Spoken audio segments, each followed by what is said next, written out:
Kamix, welcome sa ating YouTube channel. Ayan, for today's video ay magluluto sa binido ng homemade tapa. Ayan, gawa ko yan.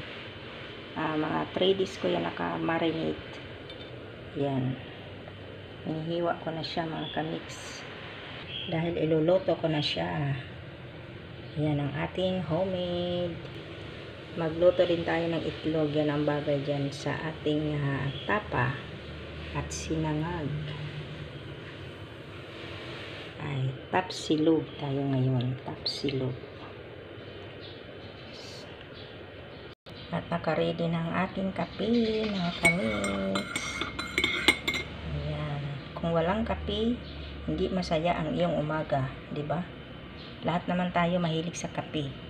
Aminin! Ayan na po ang ating sinangag, mga kamix. Ayan ang ating homemade beef tapa.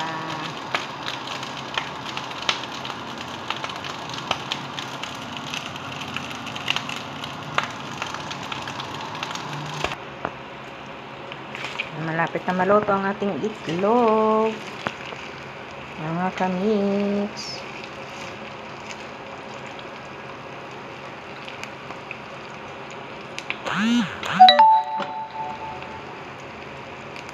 At ang ating beef tapa, yan.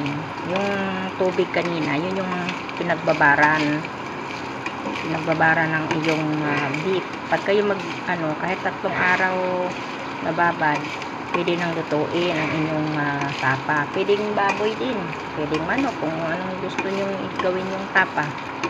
Pero ang pinaka-special talaga ay beef. Yan, merong anak kayong tapsilog. Yan. Ang ating sinangag, luto na din.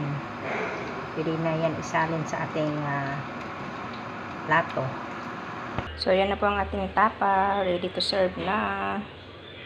Ayan. So, thank you for watching, mga kamix. Like and share, comment.